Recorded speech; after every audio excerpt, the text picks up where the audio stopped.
for Explosive Growth Podcast, where we discuss health, wealth, success, and business. Welcome to the show.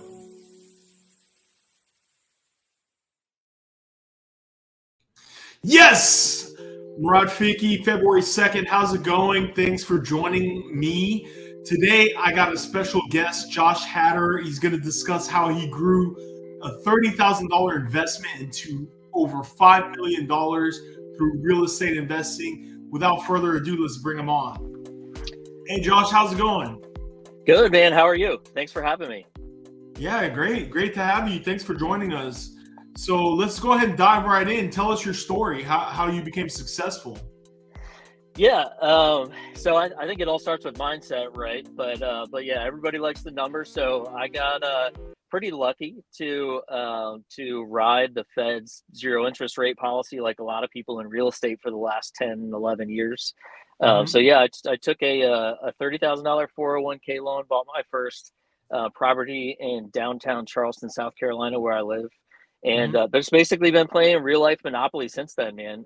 So we actually are buying bed and breakfast properties now. So I bought 2 in 2022 and kind of getting away from short-term rentals and Airbnbs back to actual B&Bs. So kind of a different asset class, but basically went from that 1-bedroom condo to now owning 2 9-suite bed and breakfast properties.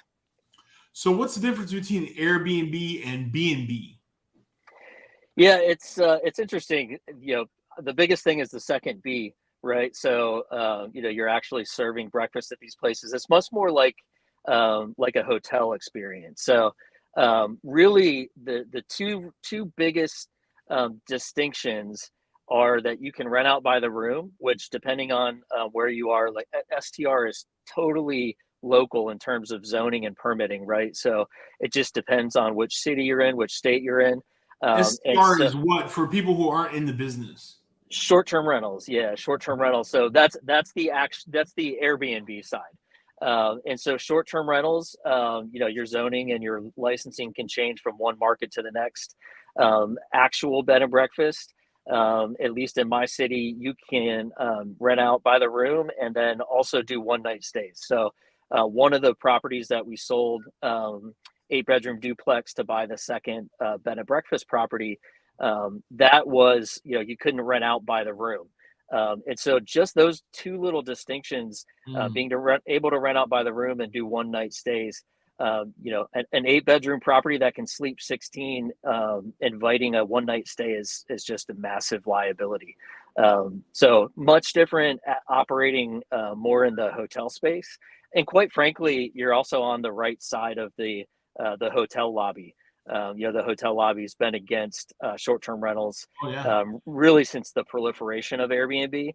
And so, now you're kind of on the right side of that. We operate in 2 states and 8 cities.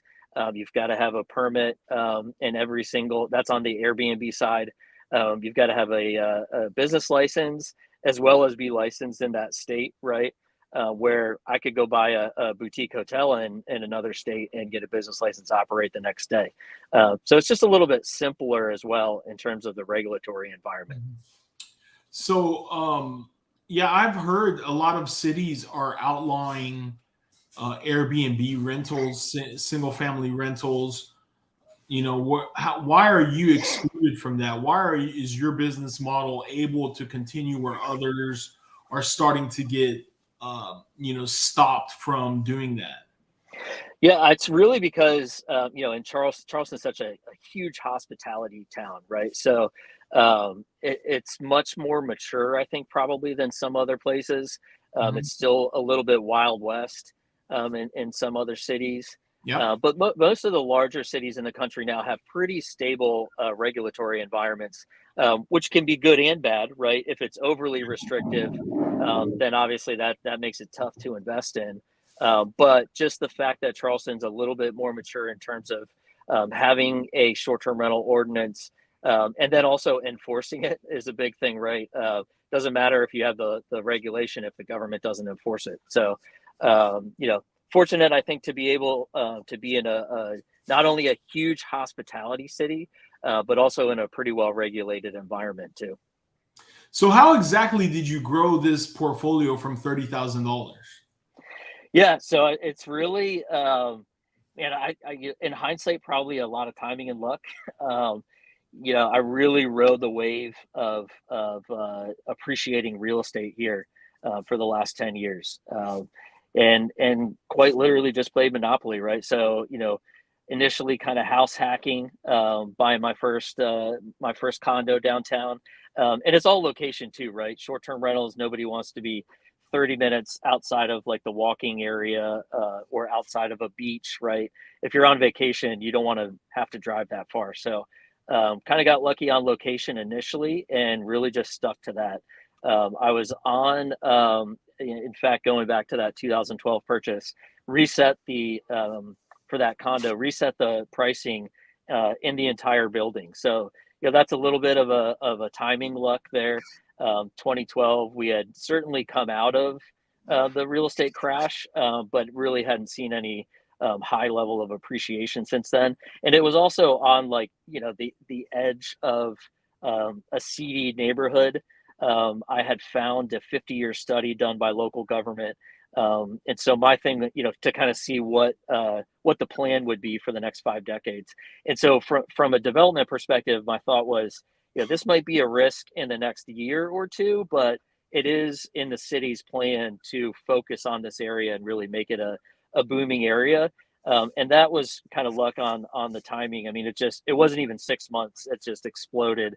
Now there's a Starbucks across from that building I had that first condo in. So a little bit of timing and luck, but really just riding the Fed's easy money policies, and then making some smart decisions, right? I mean, knowing I didn't try to time the top of any market. To me, it was just, can I focus on cash flow and move to a more expensive asset with better cash flow? So really trying to be a disciplined investor, even when the money was cheap. Excellent.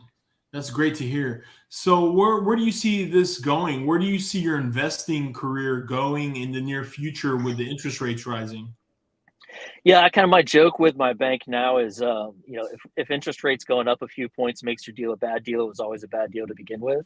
Um, I think part of the upside now compared to 10 years ago is the quality of most of this debt that's out there is much better than it was coming out of that recession, with the housing bubble bursting.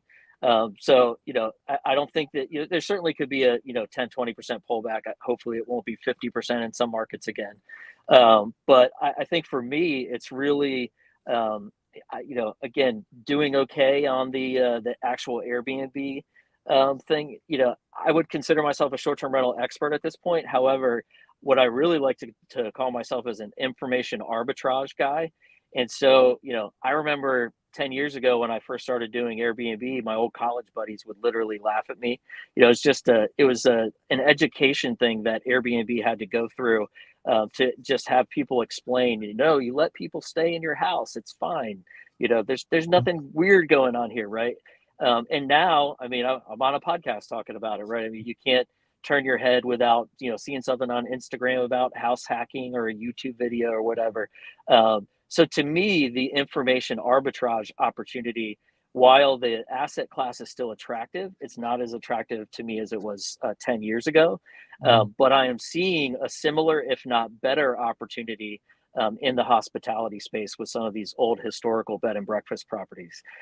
So that's kind of my what I call the next 10 years or so, and want to keep investing in the Southeast. Who operates, because the bed and breakfast, somebody's got to be there making breakfast and taking care of the tenants. Absolutely, yes. Management. So I do have a property management company, and that's kind of, I consider myself an investor first, but my property management company manages about 55 or 60 listings now. So kind of down a path there, have some good infrastructure, have been able to hire some great employees on the guest services side away from high-end hotels here. And so, we really have that down, in terms of how we provide concierge services. That's one reason I think that people shy away from the asset class, because it is more high touch, more labor intensive. You do have breakfast. We actually. Oh, we lost him. We set up a am I still there? There we go. Yeah. We set up a breakfast bar on site, and basically put in a partnership with a local company. They make breakfast every single morning, and they drop it off 7:30, 8 o'clock. We've got the menu down. All that stuff is kind of as automated as it can be, but it absolutely is more labor intensive and high touch than the short-term rental space. So that's something that we had to adjust for sure. Yeah, but so you have a company that's able to come in, deliver the breakfast, and then keep everything moving. Absolutely. Yeah, absolutely.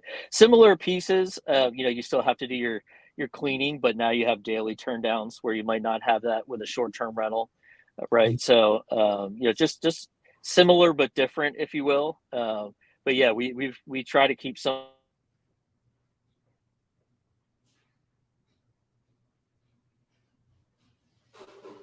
You have any final thoughts for us?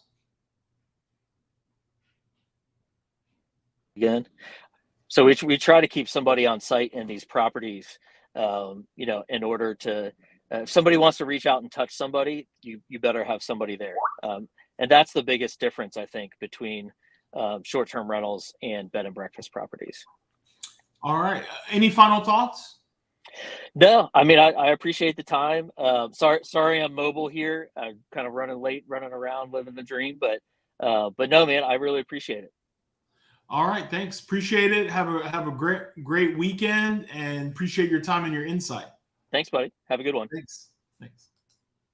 That was great. Another episode of Explosive Growth. Thank you for joining me. Have a wonderful weekend, and we're going to see you next time.